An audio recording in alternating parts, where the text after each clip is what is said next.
It doesn't matter how hard you work. If you do not have the right mindset, you will never achieve your ideal body. What's up, Team Unaltered? 𝐤𝐐𝐢 here with another edition of your Unaltered Fitness Minute. It's been a while since we've done one of these, so I'm excited. We got our man Carlos behind the camera. I just had a cup of coffee, feeling good. But when it comes to weight loss, most people are searching online things like how to lose weight, how many calories should I be eating, what exercises should I be doing, but there's very little information about mindset. And just like business, it all starts up here, right? You have to have the idea before you can execute. So for today's topic, I'm gonna be talking about having the right mindset, but more importantly, setting the right expectations. And I'll explain what I'm talking about in a minute. But first, let's take a look at the facts. In 1959, there was a study where they took a group of 100 people and put them through a weight loss program.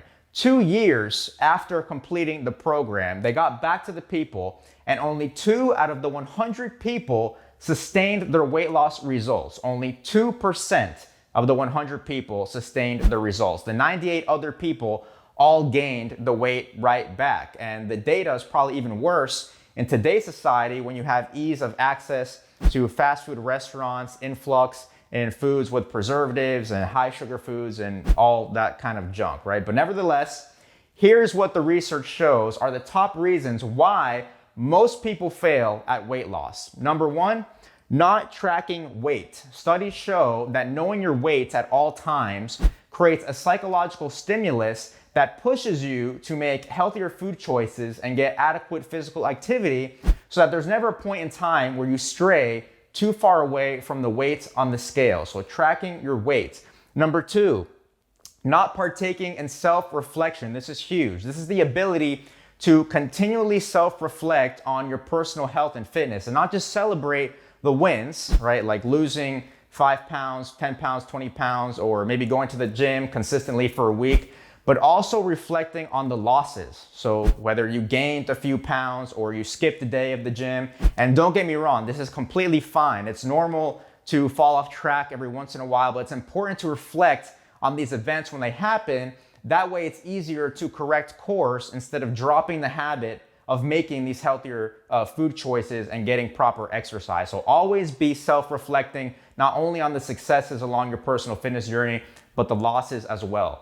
Number three, setting the right expectations. So this is a big one. Most people think that weight loss is like this, right? You start here and then you hit your weight goal. So it's a linear line. But the reality is that weight loss is like this, right? It's almost like a heart monitor, right? You're gonna have ups, you're gonna have downs, you're gonna gain some weight, you're gonna lose some weight.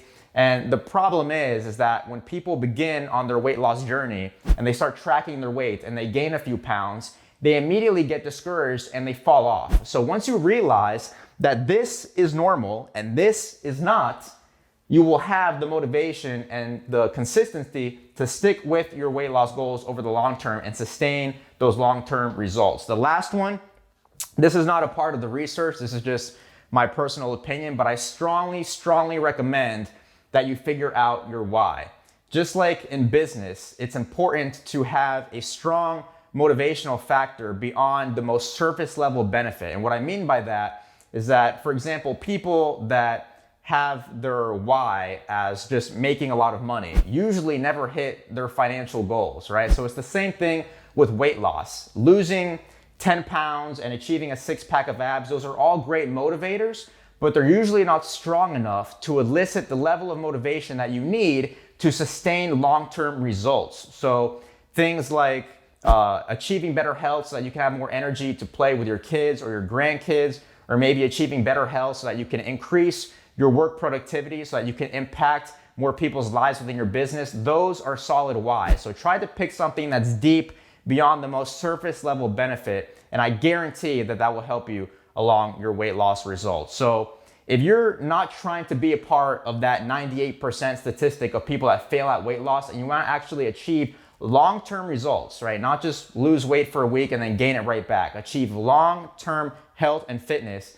Take all these tips into consideration, and I guarantee that you will achieve all of your personal fitness goals. Thank you so much for watching. 𝐬𝐐𝐢 out.